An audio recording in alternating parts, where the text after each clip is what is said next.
balitang cooking tita na. At ayun na nga, wala nang intro-intro, gagawa tayo ngayon ng kinilaw na isda. Yan, nakikita nyo.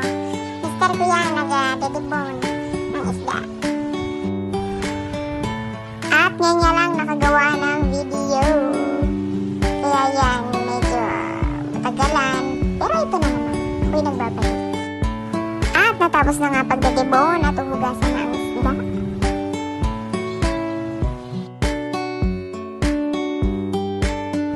At ayan, pagkatapos ng hugasan, maya-maya ay gugupitin niya na yan. Mas gusto namin yung maliliit ang size ng mga isda para mas nuot yung pag binabad na siya sa suka.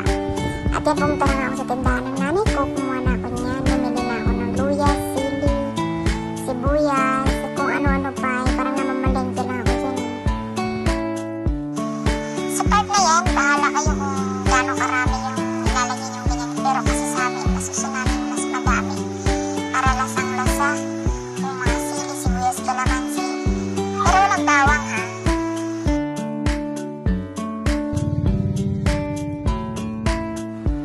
Yan, binabad na ng asawa ko sa suka at asin para matanggal yung lansa niya.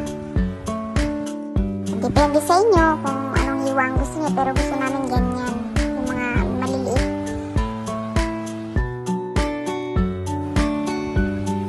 Ayan, nag-start na yung mister ko na maglagay ng suka, tapos lalagyan niya ng ilang pirasong kalamansi. So ilalagay niyo na rin lahat yan dyan.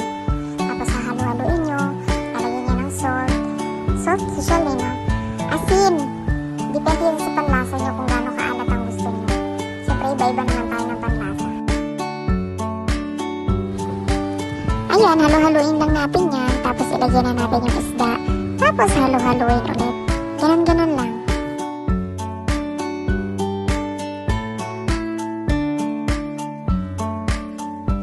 Alam nyo, napakasarap nitong ulam.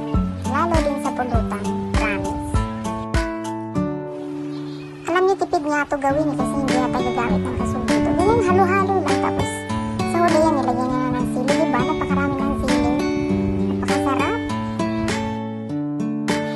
Napakadali at napakatipid ito gawin kasi hindi ka na magluluto nito.